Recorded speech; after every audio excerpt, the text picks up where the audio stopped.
sans plus attendre, je vais vous présenter nos premières conférencières. Véronique Gagnon a été ingénieure et agronome au groupe Conseil pendant 11 ans. Ses champs d'intervention sont la gestion de l'eau dans les champs, le drainage, les profils de sol et les enclos d'hivernage pour bovins de boucherie. Elle est maintenant à l'emploi au MAPAC depuis 2021 où elle continue dans ces mêmes domaines. Chloé Boucher-Ravenhorst a été ingénieure et agronome au Club agro-environnemental de l'Estrie de 2012 à 2018. Elle avait préalablement été coordonnatrice de bassin versant en Estrie et elle a ensuite travaillé pour la firme Axio, spécialisée en ingénierie des cours d'eau. Elle est à l'emploi du MAPAC depuis 2020 où elle exerce dans des domaines très variés tels la gestion de l'eau, les conditions d'ambiance dans les bâtiments et les enclos d'hivernage. Sylviane Bégin est la relève de 3e génération de la ferme familiale La Paysanne à Bury. Elle témoignera aujourd'hui de son expérience de planification et de mise en place de son site d'hivernement pour les bovins de boucherie. Je laisse maintenant la parole à Chloé, Véronique et Sylviane avec leur conférence intitulée « Aménager et gérer un enclos d'hivernage avec succès, c'est possible » pour une durée de 45 minutes.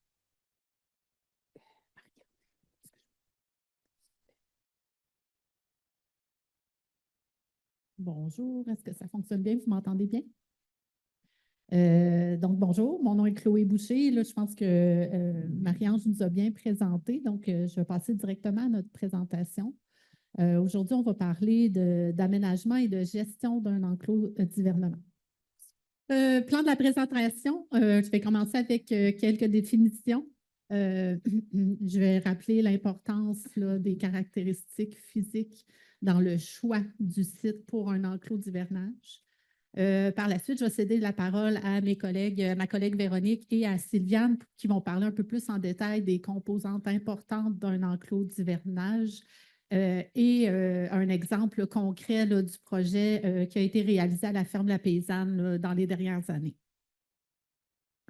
Donc, qu'est-ce qu'un enclos d'hivernage? Dans le fond, c'est une installation d'élevage qui est spécialement aménagée pour garder des animaux durant la période hivernale, avec pour objectif de favoriser le bien-être des animaux et de réduire le risque là, de contamination de l'environnement par le ruissellement là, des eaux contaminées provenant là, de l'aire d'élevage. Il ne faut pas oublier aussi l'importance dans l'aménagement d'un enclos de penser aussi au bien-être du producteur qui va avoir à gérer ses animaux dans une situation qui peut être un peu plus difficile. Donc, 3 éléments importants à considérer dans l'aménagement d'un enclos. Le premier, c'est d'avoir une aire d'élevage sur sol naturel. Habituellement, c'est une superficie qui est un peu plus grande, qui va être utilisée lorsque le sol est gelé, donc bien portant. Dans un aire d'élevage sur sol naturel, il va y avoir un espace pour l'aire de couchage de prévu, aire d'alimentation, accès aux abreuvoirs, bien sûr. Deuxième élément important, c'est une aire d'élevage sur une surface à portance améliorée. Donc, l'amélioration de la portance va être amenée par l'ajout d'un matériel comme le ciment ou de la pierre concassée. Cette surface-là va être utilisée dans des périodes plus critiques.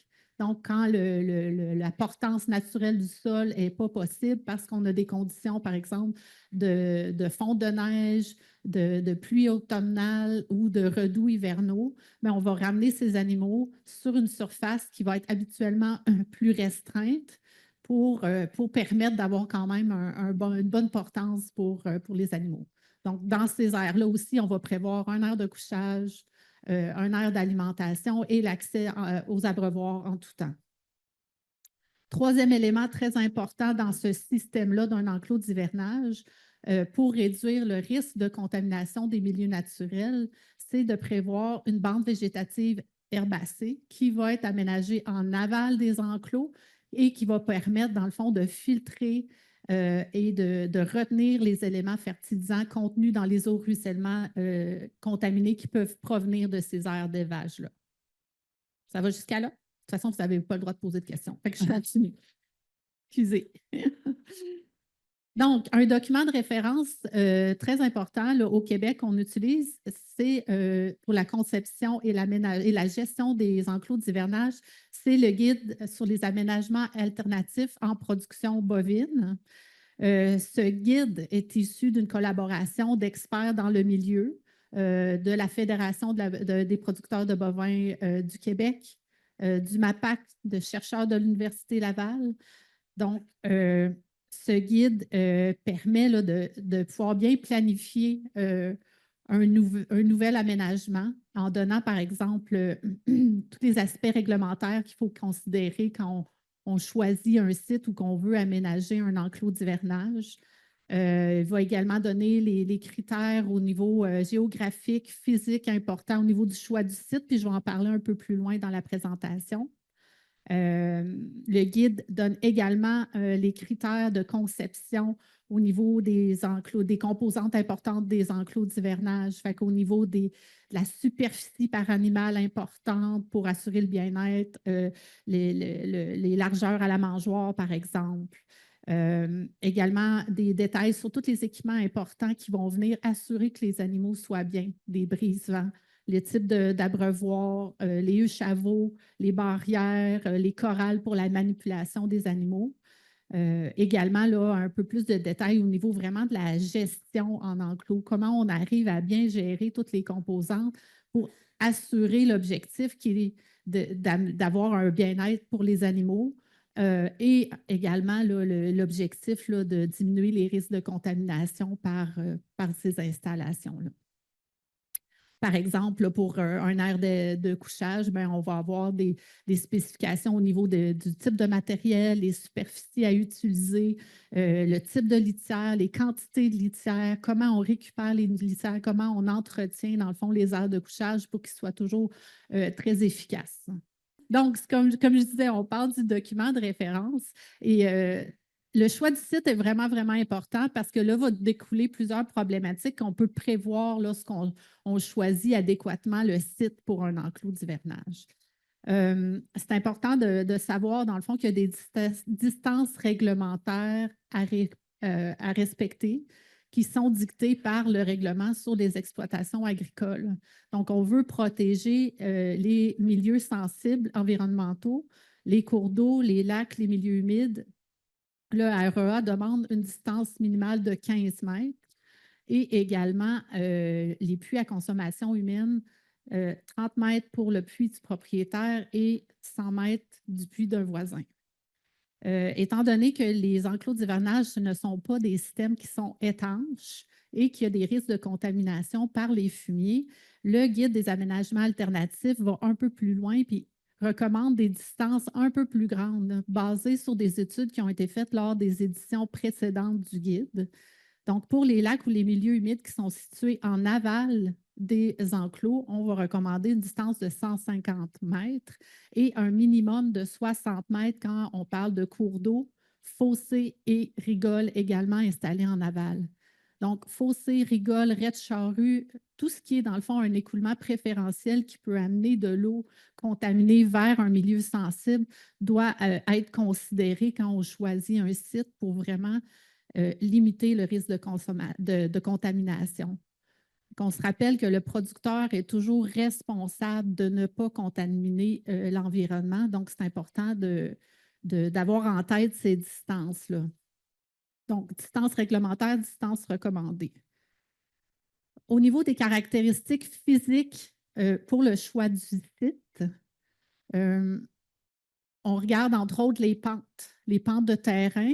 Pour l'enclos, on souhaite avoir une pente entre 2 et 7 donc assez forte pour permettre un écoulement assez rapide des eaux de ruissellement. Ce qu'on veut, dans le fond, c'est qu'il y ait un assèchement assez rapide là, de la partie enclos où on va mettre les animaux pour qu'il y ait toujours une bonne portance du sol naturel. Tandis qu'au niveau de la bande végétative filtrante, on va plutôt préférer une pente qui va être beaucoup plus faible, moins de 2 parce qu'on veut permettre à la végétation qui est en place de vraiment jouer son rôle d'intercepter et de filtrer, dans le fond, les éléments contaminés. On veut aussi, autant pour la bande végétative filtrante que pour l'enclos, une topographie qui est uniforme. Fait que pas de cuvette, pas de raie, pas de rigole, pas de n'importe quoi qui va faire en sorte qu'on va avoir un écoulement préférentiel des eaux de ruissellement qui va, dans le fond, passer tout droit de la bande végétative puis se retrouver dans des milieux plus sensibles. On veut aussi pas de cuvette dans l'enclos parce qu'on ne veut pas que les animaux aillent se boiter dedans. On veut que ça s'assèche uniformément le plus rapidement possible.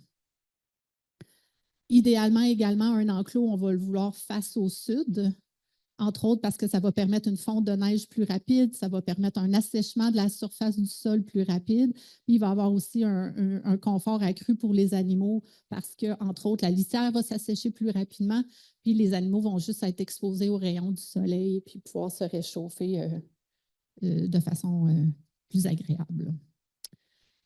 Une autre caractéristique très importante, c'est la nature du sol sur lequel l'enclos va être aménagé. Comme je disais, c'est important d'avoir un assèchement qui est rapide du sol. Donc, un sol avec une bonne perméabilité dans l'enclos va être bien importante. Un sol qui va être plus sableux.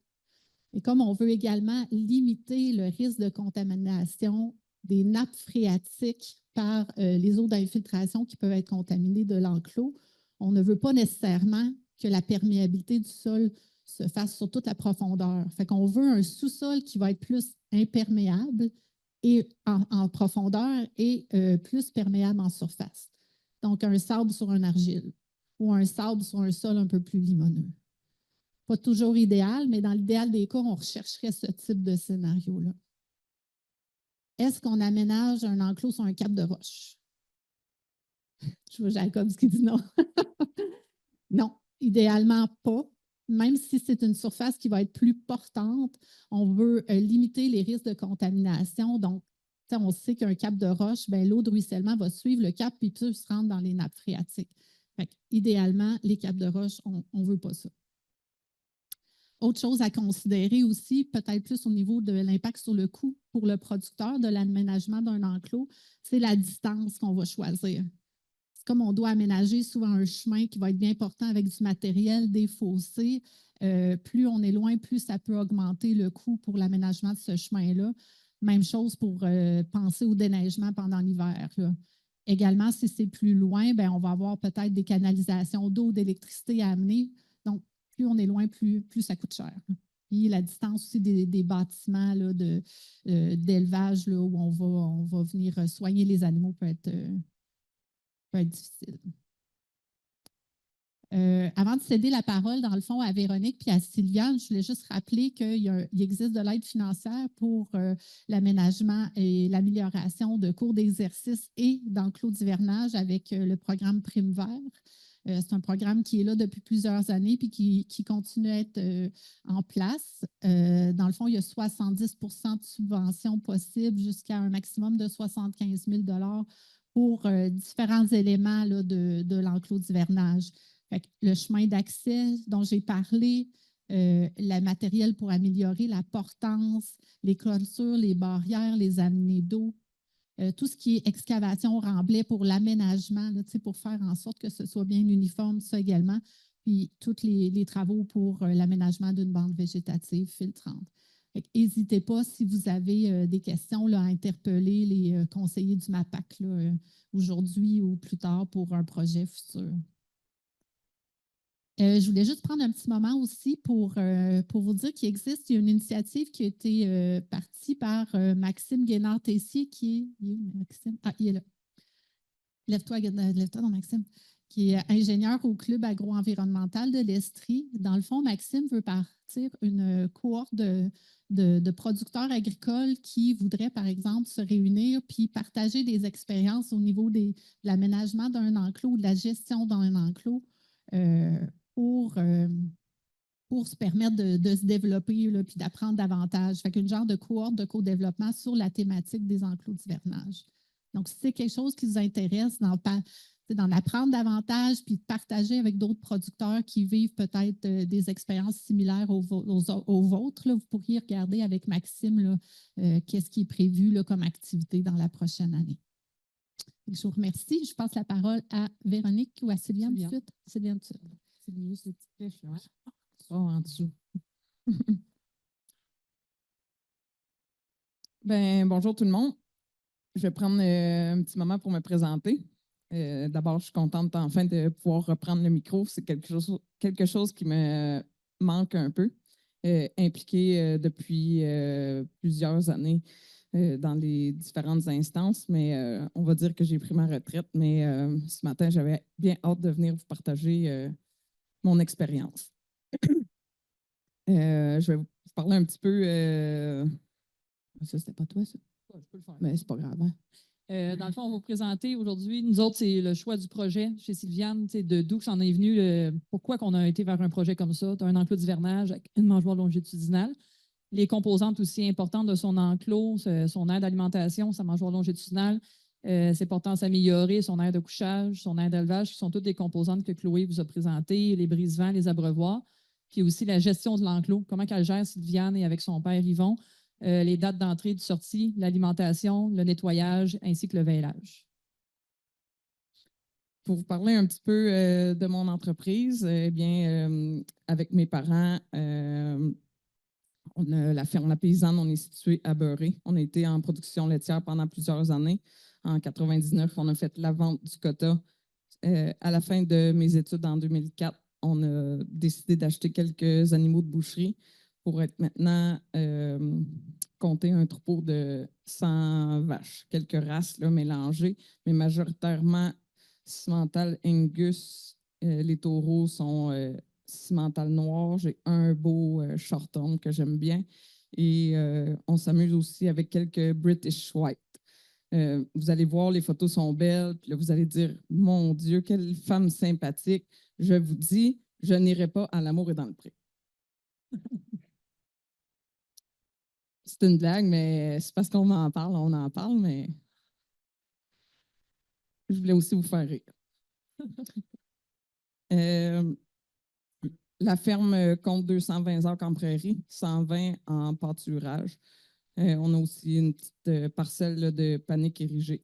Je me rends compte du défi là, que mon rêve était d'avoir 100 vaches.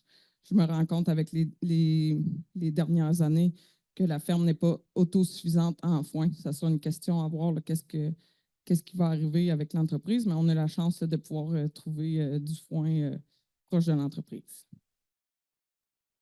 Je suis maman aussi d'un beau grand garçon de 11 ans. C'est précieux pour moi, cet enfant-là. Puis, je fais un petit clin d'œil là aujourd'hui. Aller parler avec. C'est des journées comme on a aujourd'hui qui nous rendent importants, je pense, puis sortir de l'isolement. C'est difficile là, d'être toujours à la ferme. Puis, mais aujourd'hui, là, allez jaser avec les gens qui sont pas qui sont pas autour de vous à la table. C'est des journées comme aujourd'hui qui permettent d'avoir des contacts, puis de permettre de s'améliorer aussi sur l'entreprise à échanger avec des amis. Je fais surtout un petit clin d'œil parce que au début de la semaine, il y a une amie qui a décidé de faire un choix autre puis de mettre fin à ses jours. Je trouve ça quand même difficile, mais juste un clin d'œil que si vous avez besoin de parler, même moi, ça va me faire plaisir de jaser avec vous.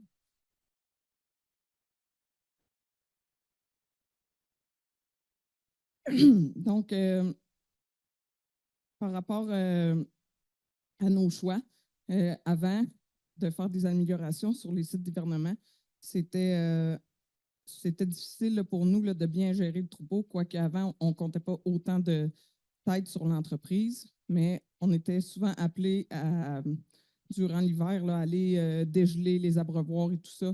Donc, autant pour la qualité des animaux, la qualité de vie des animaux que pour nous, c'est important là, d'apporter des améliorations. Donc, je tiens aussi à remercier là, tous les gens qui nous ont aidés à réaliser le projet. Ça a pris plusieurs années, mais je pense que ça vaut la peine de prendre le temps avant de réaliser un projet de cette grandeur-là.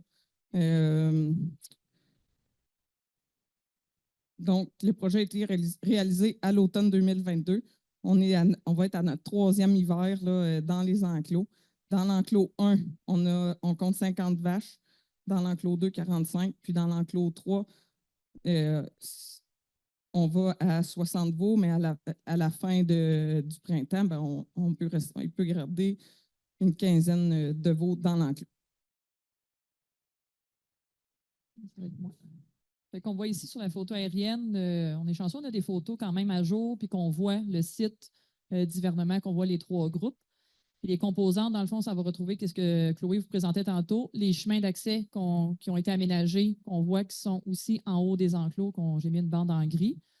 On a aussi le fossé d'interception qui est important d'avoir pour couper l'eau, pour isoler hydrauliquement le site d'hivernement. Fait qu'on a fait ça en haut. Ben, moi, j'ai fait les plans quand j'étais au Club Agro, en fait. C'est Sylviane et sa gang qui ont fait les travaux, là.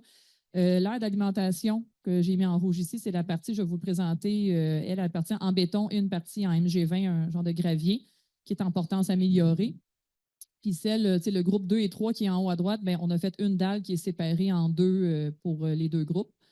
On a les aires de couchage en sable qui ont été mis aux extrémités pour lorsqu'ils sont dans les périodes critiques, exemple au printemps et à l'automne, quand c'est plus boiteux ailleurs, ben, il faut qu'il y ait accès facilement, qui passe du béton au sable sans avoir à passer sur la terre et potentiellement la boue.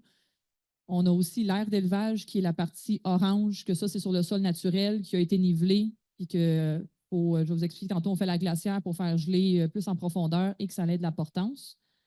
Et sa bande végétative filtrante, il y en a 2, c'est qu'est-ce que j'ai entouré en vert, que ça a été calculé dans le guide que Chloé vous parlait. Il y a des normes, des superficies à respecter. Ben elle, ça a été fait. Et celui à droite aussi, il y avait une concentration d'eau à un endroit qui se faisait, puis il y a eu du nivellement qui a été fait à cet endroit-là. Et il y a aussi des abreuvoirs que j'ai mis les cercles en mauve qu'on voit sont situés où, dans son cas. Elle va en parler un petit peu plus loin, Sylviane, de quel choix d'abreuvoir qu'elle a fait et pourquoi ils ont été mis à cet endroit-là. Qu'on voit ici sur la photo. Encore une fois, je trouve intéressant cette photo-là, qu'on voit la photo de printemps, puis sur l'enclos, ça c'est-tu la lumière? Ici, on voit que ces vaches y étaient dans l'aire de couchage à cet endroit-là. Puis ici, elle m'avait dit qu'elle avait commencé il y en a qui étaient sortis du parc. Là, on voyait les animaux, dans le fond. Je trouve intéressant sur cette photo-là.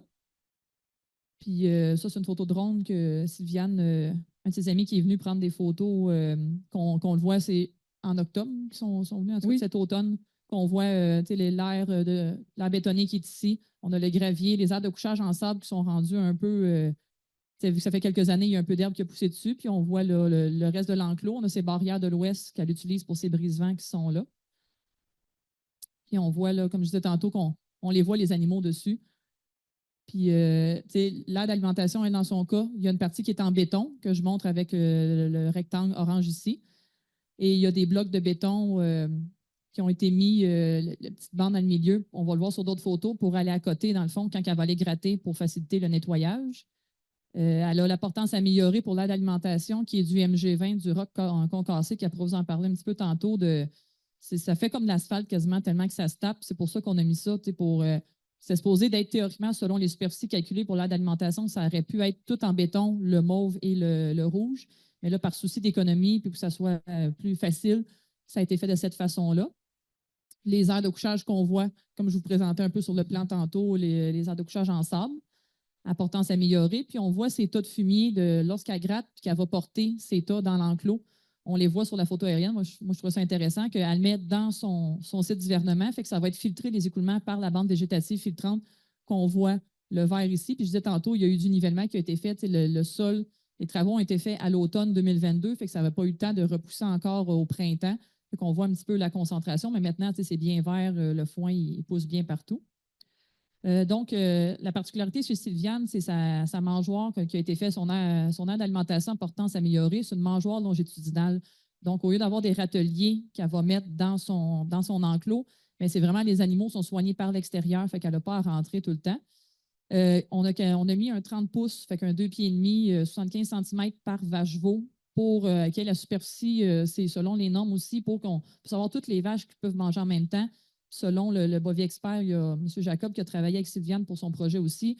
Ça fait une bonne différence sur le gain de poids et les performances sur les animaux. Quand j'avais fait des plans, j'ai utilisé les normes. Il faut un 8 mètres carrés par vache-veau, la superficie. Fait que donc, le béton plus le gravier qu'on voit ici, son MG20 que je vous parlais, c'est ça. Ça fait Ça vient de taper vraiment, là. Il n'y a pas du pointu, là. On dirait que c'est une illusion un peu sur la photo. Ça se tape très bien. Fait qu'on n'en ramasse pas quand elle va nettoyer. Donc, on a mis un 12 pieds de béton. On s'est dit, les animaux font la majorité de leur déjection animale ou qu'ils mangent. Fait qu'en mettant un 12 pieds, ben, la majorité va être concentrée là-dessus. Fait qu'on va avoir une bonne portance et ça va être facile d'aller le gratter. Et il y a un 23 pieds, après ça, environ de MG20 pour combler le 8 mètres carrés par vageur. Là, je mêle les pieds et les mètres, là, mais ça fonctionne. Là. Et dans son cas, elle a mis aussi, on va le voir sur d'autres photos, de l'autre côté, où que les aliments sont déposés, elle a un 6 pieds d'MG20 pour mettre les aliments dessus. Ça va faciliter aussi, ça a une bonne portance. Puis elle, quand elle veut nettoyer les refus, elle va être capable de le faire facilement. En fait, là, pourquoi on a fait un choix d'une mangeoire en longueur? Au début, le plan, on allait déposer les balles dans les mangeoires à l'intérieur de l'enclos. C'est lors de discussions avec des amis que là, par leur partage de leur expérience, on m'a dit, Sylviane, peut-être que tu devrais revoir ton plan parce que le fait d'ouvrir les barrières, débarque du tracteur, ouvre la barrière, tasse le tracteur, débarque du tracteur, rattache les barrières. Pour moi, qui est de plus en plus appelé à travailler toute seule, pour moi, c'était un défi qui nous a amené à emmener cette réflexion-là. L'idée de la mangeoire en longueur et de nourrir les vaches à l'extérieur de l'enclos, c'était pour la meilleure solution là, pour nous. La façon que ça a été fait, ça, c'est un plan là, ça ressemble à quoi, dans le fond, la dalle de béton, là, de tout le tour. Il y a eu un orteil qui a été fait pour renforcer, là, qu'on voit, là, c'est plus épais dans le tour ici. Puis ça, c'est le 12 pieds de béton qui est là. Il y a un muret aussi qui a été fait pour aller faciliter aussi, là, pour pas que les aliments là, ils débordent non plus. Puis quand elle va les gratter, là, ça va simplifier aussi pour ça. Puis ils sont 6 pieds de gravier de MG20 que je disais pour déposer les aliments, il est ici. Puis il est un petit peu plus élevé aussi pour faire un peu comme dans un étable pour que les animaux soient plus confortables pour aller manger. Pour les travaux, il y a plusieurs étapes là, de travaux. C'est quand même un bon processus, mais faut bien faire le site pour que ça puisse bien travailler puis pour que ça soit le plus mais c'est pas étanche, mais ça va quand même bien filtrer les écoulements que normalement, en bas de la bande végétative, on ne veut pas qu'il y ait du phosphore et des nutriments qui sortent. C'est important de bien respecter les choses. Il faut faire le fossé d'interception qu'ils ont fait. Ils ont fait le chemin d'accès que je vous montrais tantôt. Il y a eu le tuyau qui a été monté de la ferme principale de la maison, puis l'installation aussi des abreuvoirs. Il y a eu la réalisation, l'excavation, puis les dalles de béton aussi qu'on va vous présenter un petit peu plus tantôt, et le MG20. Il y a aussi l'aménagement des aires de couchage en sable. Il y a eu du nivellement pour l'enclos ainsi que la bande végétative filtrante pour éliminer les dépressions, pour que ça devienne plus mouillé à des endroits. L'ensemencement aussi de la bande végétative filtrante ainsi que la pose de clôture et des barrières. Je te passe. Alors, à l'automne, on commence les journées sont devenues vite chargées, là, les camions, les 12 roues, parce qu'on se rappelle, là, le chemin d'accès pour se rendre au site, c'était quand même une belle distance. Donc, c'était beau là, de vivre ce projet-là. Donc, les dalles de béton, le coffrage. On voit ici, là, par rapport à l'aire d'alimentation, la couche de gravier là, qui a été déposée à l'avant aussi. Là, puis quand on gratte les refus, ça va être une fois aux 2 semaines ou aux 2 semaines. Comme Véronique disait, là, la compaction là, vient que quand je gratte avec la pelle, là, ça glisse, puis il n'y a pratiquement pas de gravier là, qui est ramassé avec la pelle.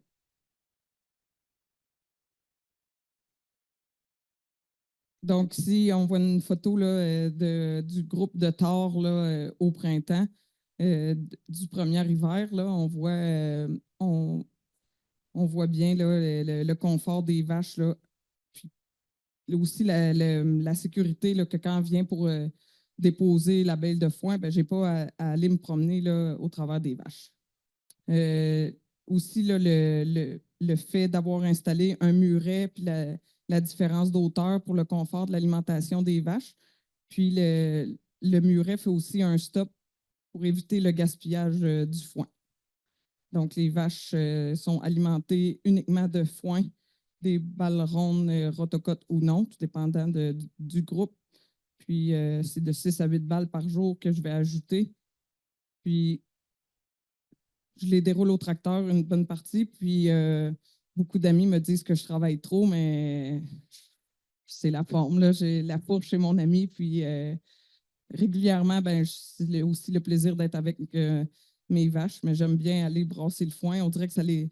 Ils oublient là, que c'était du vieux foin, fait que là, tu le brasses, puis ils sont contents. Puis, ça limite aussi le gaspillage de foin.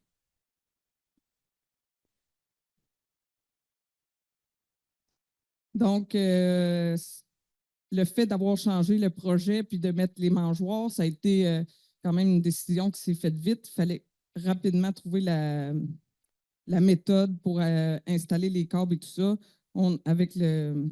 On a dit, ah oui, on va mettre des œillets, puis on va passer un fil d'acier, puis les vaches vont passer leur tête entre les deux câbles pour aller manger. Là, ça n'a pas pris de temps qu'on a eu une petite surprise, l'usure des œillets. Je vous dis que je paniquais un peu là, de dire que le matin, je vais-tu me réveiller puis que la gang de vaches, on va passer entre les deux câbles. Mais on a loussé le câble du bas pour terminer l'hiver. Puis là, ben, les vaches avaient plus de facilité à passer leur tête pour aller manger. Je m'étais, c'est la hauteur de 12 pouces pour la grosseur de mes vaches, c'était pas suffisant. Fait que c'est pour ça qu'on voyait qu'il y avait un inconfort et que ça poussait fort dans le câble pour aller manger. Puis il y avait beaucoup de gaspillage de foin qui se faisait la première année dû à ça. Là. Oui, puis là, il y a un ami qui m'a dit fais-toi-en pas, Sylviane, tu peux t'en servir pour faire ton paillis, mais ça reste que le foin, on veut on veut prioriser qu'il soit la nourriture des vaches. Donc, l'hiver dernier, on a fait la modification d'ajout de pipes. Puis, les tuyaux, dans le fond, ils ont été installés à l'intérieur de l'enclos. Puis, il y a une distance de 16 pouces là, maintenant entre les deux pipes, ce qui fait que le confort des vaches là, est beaucoup mieux. Puis, on voit qu'il y a pratiquement beaucoup moins de gaspillage là, du foin. Parce qu'avant, la vache, là, vu qu'avec les câbles puis la hauteur, ben, elle était tellement pas confortable. Fait que là, elle se prenait une bouchée de foin dans la bouche, puis elle reculait. Puis là, ben, il y avait beaucoup de foin qui tombait. Mais je vous avoue que le problème est pas mal réglé. Donc, ici, on voit les belles carrées là, parce que l'hiver dernier, on a été obligé d'acheter du foin. Mais ce que je préfère, c'est d'aller donner du foin un peu à chaque jour que de déposer 10-15 balles puis de laisser aller là. Mais ça, c'est mon choix personnel, je crois. Mais on pourrait laisser des balles puis y aller aux 2-3 jours. Puis je pense que ça peut aussi convenir. On voit aussi là, qu'avec la neige, ben, mon utilité de la fourche, là, de toujours brasser un peu le foin, là, ça fait. Ça apporte les vaches à revenir manger. Puis là, on voit là, la photo, je venais de passer là, avec la pelle du tracteur pour nettoyer là, l'aire de béton.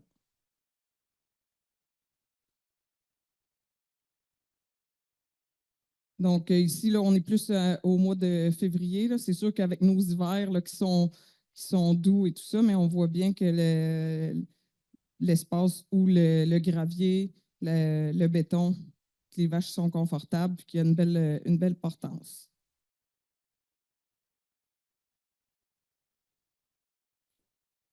Encore des photos là, qui parlent d'elles-mêmes, là, du confort des animaux.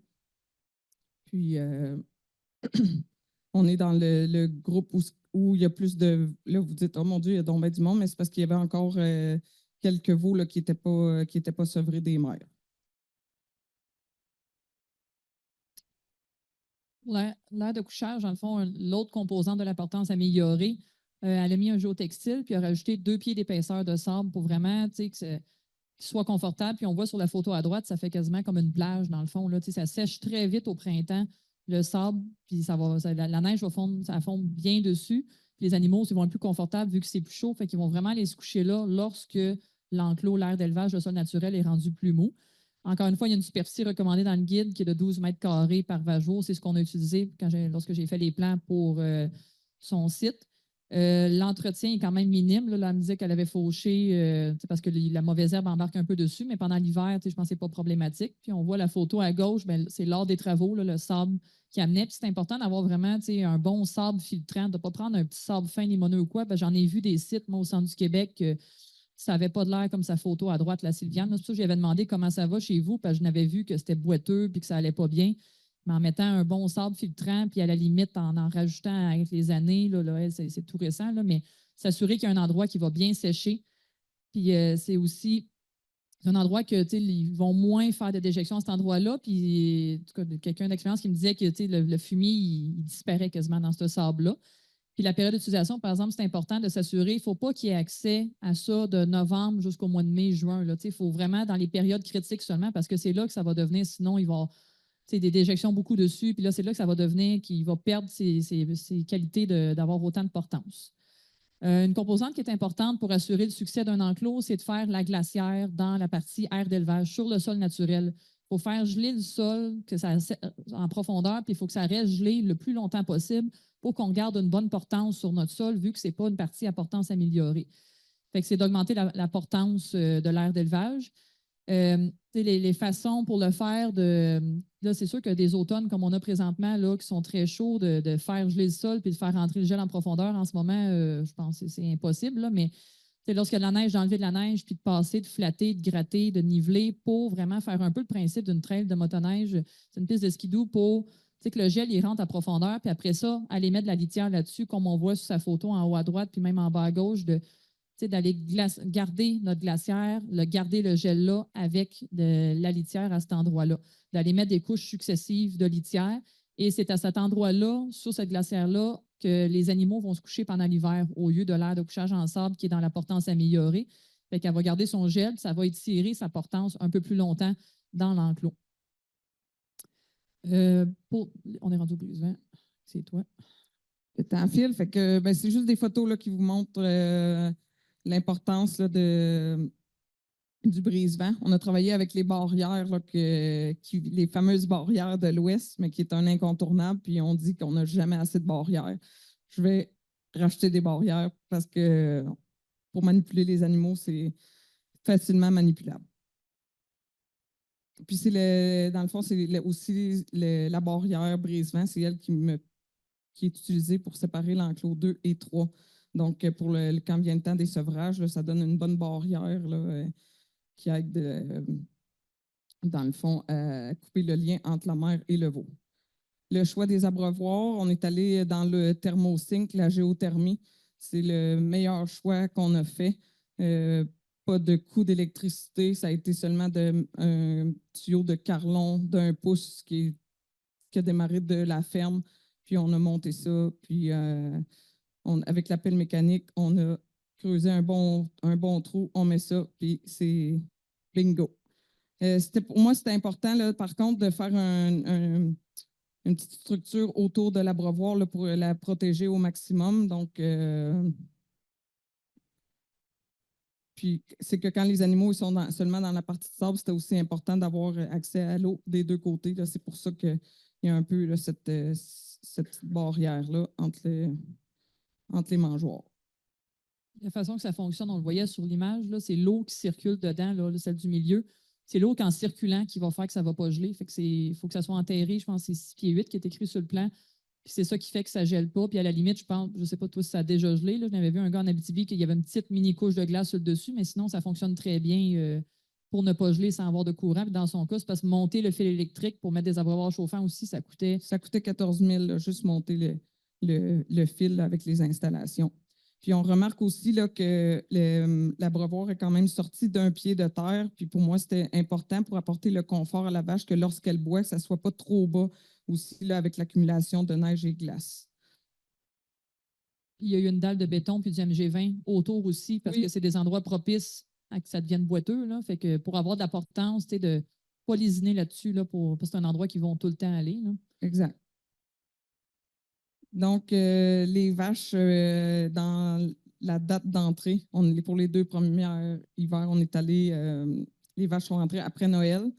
C'est certain que on va travailler pour que ça rentre avant cette année, mais tout dépendant là, de la température. Mais présentement, là, les vaches sont dans des enclos sacrifices.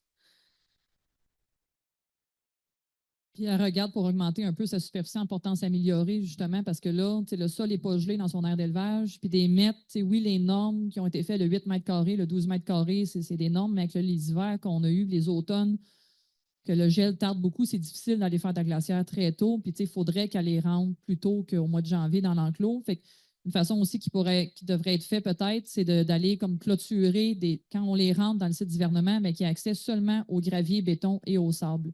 Versus là, ils rentrent, mais ils ont accès partout. Fait que ça serait une façon aussi de l'aider. Mais il y en a plusieurs qui font justement des parcelles, des pâturages sacrifices, là, pour garder, ne pas maganer le site d'hivernement non plus, mais en faisant bien la glacière lorsque ça gèle, puis peut-être elle va augmenter un petit peu son gravier, bien, ça va donner une chance qu'ils vont pouvoir être sur la portance améliorée seulement et être quand même bien à cet endroit-là. Là. Oh, un petit passage rapide là, pour la gestion du fumier. On nettoie la partie bétonnée 2 à 3 fois par semaine.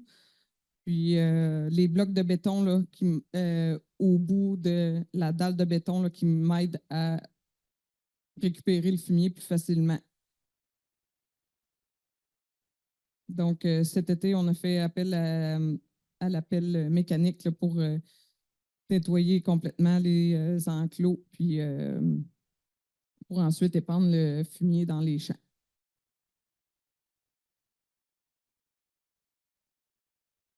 Donc, c'est juste une petite photo là, pour vous montrer là, que toute la superficie là, auquel l'appel a travaillé.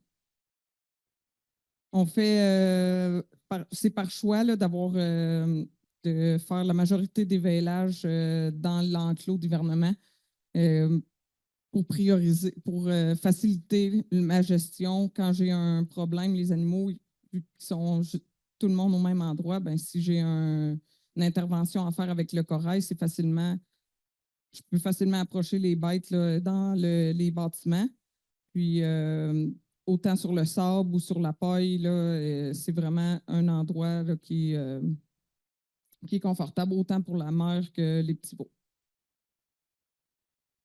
Donc, en résumé, la réussite d'un enclos, c'est de bien planifier le projet, puis c'est la gestion que vous allez en faire en tant que producteur c'est ça qui va assurer le succès, pour avoir un bon choix de site, comme Chloé a disait, respecter un peu. C'est sûr de trouver le site idéal. En tout cas, moi, j'en ai vu plusieurs sites d'hivernement, puis un qui respecte parfaitement les critères du guide, j'en ai jamais trouvé, mais essayons de trouver le meilleur site en fonction des terres que vous avez. Aussi, c'est important de respecter les superficies recommandées pour les animaux au minimum et aussi la longueur à la mangeoire pour assurer que les animaux, probablement, qu'il y ait un bon bien-être animal et aussi avoir un bon gain de poids qui va se répercuter sur vos performances et votre portefeuille. Les choix et la gestion des composantes aussi sont très importants. Les brise-vents, c'est important d'en avoir. Est-ce que vous allez faire des fixes versus des mobiles? Les mobiles sont intéressants parce que vous pouvez les déplacer en fonction du vent aussi et vous pouvez l'utiliser comme barrière. L'abreuvoir, vous ne voulez pas avoir des problèmes avec à long terme non plus. Le choix des matériaux, chez Sylviane, d'avoir mis du béton et du gravier, c'est intéressant parce qu'il ne coûtait pas cher le gravier, mais d'autres sites que moi je vais voir, les producteurs, ils n'ont pas accès à ce matériau-là qui va bien. Faire venir quelque chose comme ça coûterait plus cher quasiment que du béton, mais on le met tout en béton dans ce temps-là. Les choix se font en fonction de qu'est-ce que vous avez disponible dans votre secteur aussi et comment vous voulez le gérer, votre site. La gestion des aires à portance améliorée aussi, c'est important. Là, comme je disais, il ne faut pas qu'il y ait accès toujours à la douchage. Puis, dans des cas qu'elle n'utiliserait pas de mangeoire longitudinal, il n'irait pas sur le béton non plus tout le temps. Mais c'est pour ça qu'il faut qu'elle gratte tout le temps pour pas que les animaux viennent sur accumulation de fumier, puis on perd l'avantage d'avoir le béton dans ce cas-là. Un autre élément qui est important, comme vous le parlez, c'est la date d'entrée, la date de sortie des animaux du site d'hivernement, que c'est important. Là, oui, l'automne qu'on a, les packages ont encore une certaine portance, ça va quand même pas trop pire, mais pour travailler pour ça aussi. Et un élément clé qui assure le succès de votre site d'hivernement, c'est qu'il faut de la litière. Il faut en mettre, il faut que les animaux soient propres, il faut qu'ils soient confortables. Comme je l'ai dit en bas, les animaux de bovins de boucherie ils peuvent être très bien dehors dans un site d'hivernement sans avoir un étable. Il y a moins, en tout cas de ce que j'entends des producteurs et des conseillers, il y a moins de risques de pneumonie, des maladies. Il y en a qui étaient dans des étables mal ventilées avant, des vieilles étables laitières converties. Puis là, quand ils sortent, ils voient une grosse différence, mais il faut qu'il y ait de la litière. Puis des fois, avoir un endroit protégé, c'est d'avoir bien des bons brise-vents, puis peut-être des fois un aire de couchage avec une petite toiture faite homemade un peu, un pole shed ou quelque chose. Faut que les animaux sont capables d'être confortables, mais c'est la gestion que vous en faites de votre site et les composantes qui sont là qui sont importantes. Ça passait vite, là. C'était de vous fournir toutes les informations, mais si vous avez des questions, ça va me faire plaisir. Puis, au mois de janvier, février, ça vous avez envie de venir visiter le site, ça me fera aussi plaisir. On déroulera une belle de paille en même temps ensemble. Donc, une petite phrase, là, puis pour vous faire réfléchir. Le succès n'est pas définitif, l'échec n'est pas fatal, c'est le courage de continuer qui compte. Je vous crois que, laissez-moi vous dire que j'ai le courage de continuer.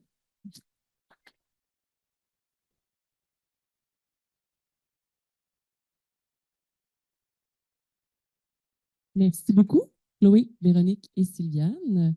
Nous avons une période de questions d'environ une quinzaine de minutes. Je veux juste vous demander de poser vos questions dans le micro qui est ici à l'avant parce qu'on enregistre les conférences. Donc, pour bien capter vos questions, je vous invite à venir les poser à l'avant. Ne soyez pas gênés. Puis je vais ajouter, j'ai oublié de dire, là, un enclos, ça ne sera pas la réussite parfaite dès le départ. Il y a une courbe d'apprentissage de plusieurs années.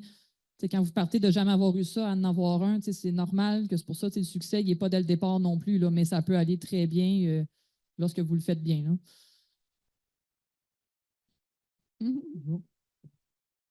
Moi, j'avais une question. C'est quoi faire de la glacière, comme pour le sol? Ben, c'est comme je disais tantôt, c'est de faire rentrer le gel puis de mettre pour de faire une zone qui est vraiment gelée plus en profondeur, puis en mettant la litière dessus, ça va garder le gel en profondeur pour que ça s'étire plus longtemps que quand le reste du sol autour des gels, ben là, la glacière, elle reste gelée vu qu'on a mis de la litière qui va garder le froid à cet endroit-là. Là. C'est pour ça que je disais au début, c'est d'enlever la neige, de taper, de passer pour que le gel rentre vraiment plus. Là. Comme une lasagne. On m'entend pas. Hein? Non. Merci, oui. Christian. C'est comme une lasagne de fumier, puis de paille, puis de fumier, puis de paille. Là. Fait que ça va geler, puis ça va rester portant. Parce que quand on gratte, là, même au mois de juin, il va y avoir de la glace là, qui va être encore présente. Là. Oui, moi j'avais une question. Est-ce que vous avez des producteurs qui ont expérimenté l'ébousage des aires de couchage? Est-ce qu'il y aurait une plus-value à garder vraiment le sable plus propre? OK, je vais l'essayer l'année prochaine. Non.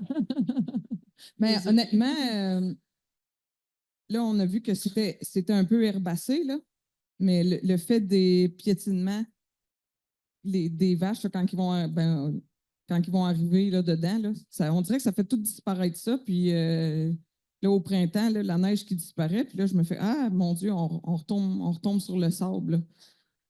Tu avais passé le rotoculteur? Oui, cette année, on a seulement fauché. Puis, mais on dirait qu'il faut le voir pour le croire parce que le carré de sable, tant qu'on n'a pas travaillé avec, on se demande vraiment est où là, cette utilité-là. Puis là, quand tu ouvres la broche, puis tu t'envoies tes vaches là, puis tu te dis ah ouais, ouais, ouais. Tu sais, imaginez la toune des 3 accords, là, tout nu sur la plage, ben c'est. Les vaches, là, ils sont couchés sur le. Puis la majorité des veillages se font sur le sable. Je vais seulement récupérer le placenta. Puis c'est magnifique. Merci pour la présentation. Je remarque que les veillages ont lieu sur le site après que les animaux aient passé l'hiver. Parlez-nous donc de comment vont les veillages, le taux de mortalité, parce que les veillages ont lieu sur le même site en fin de saison, oui. Avec le site un peu contaminé. Comment se déroule votre période de veillage avant la mise au pâturage, là, puis la taux de succès de survie au niveau zootechnique de vos animaux? Je vous avoue que le taux de mortalité est beaucoup plus faible, le fait que tout le monde est regroupé au même endroit. C'est facile pour moi là, le soir d'aller sur le site avec ma lampe frontale puis de valider si tout va bien, tandis que si les animaux étaient dans les fonds des pâturages, là, puis de courir après une vache qui a de la difficulté puis qui a besoin d'aide, je vous avoue que c'était un peu plus stressant pour moi. Mais quand vient le temps des veillages, beaucoup de paille est aussi appliquée là, dans les enclos pour s'assurer que les veaux restent le plus sec possible. Mais pour moi, la réussite, il y a 90% là, des vélages qui se fait dans l'enclos d'hivernement. Puis pour moi, je ne voudrais pas envoyer les veaux là, avant dans les pâturages. Bonjour. Quand vous allez porter votre fumier dans l'amas plus loin dans l'enclos d'hivernage, est-ce que ça fait des rouillères? Et si oui, comment vous les gérez? Ben, c'est tout dépendant du moment de l'année. Mais c'est sûr que là, je suis encore dans l'apprentissage de mon enclos. Puis on se demandait si où je dépose, où je fais mon amas, si c'est l'endroit stratégique. On est encore à avoir la discussion là-dessus. Mais quand je termine, là, admettons, la dernière pelletée avec mon tracteur, la pelle, là, je vais gratter, mais je vais t'avouer que le sol où on est, il y a quand même une belle portance dans tout l'enclos. Oui, quand je suis allée faire les profils initialement, avant de faire les plans, c'était un sol, il n'y a pas de nappe phréatique élevée, c'était sec, ça avait une belle portance, puis il y a une belle pente tout le long aussi, on ne le voyait pas nécessairement sur les photos. Là.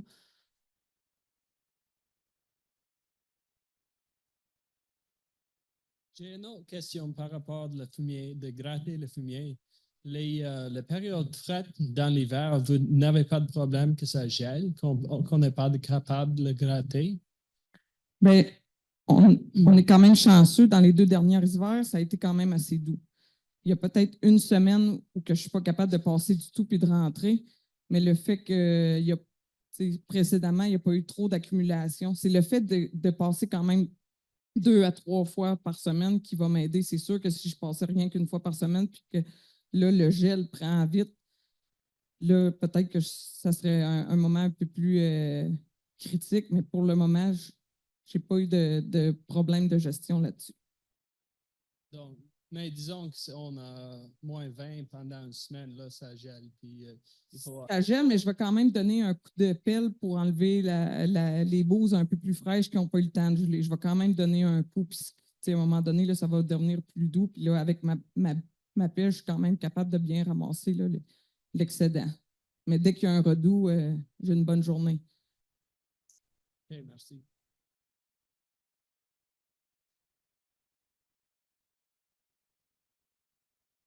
Je pose des questions. Comment ça coûte une affaire comme ça?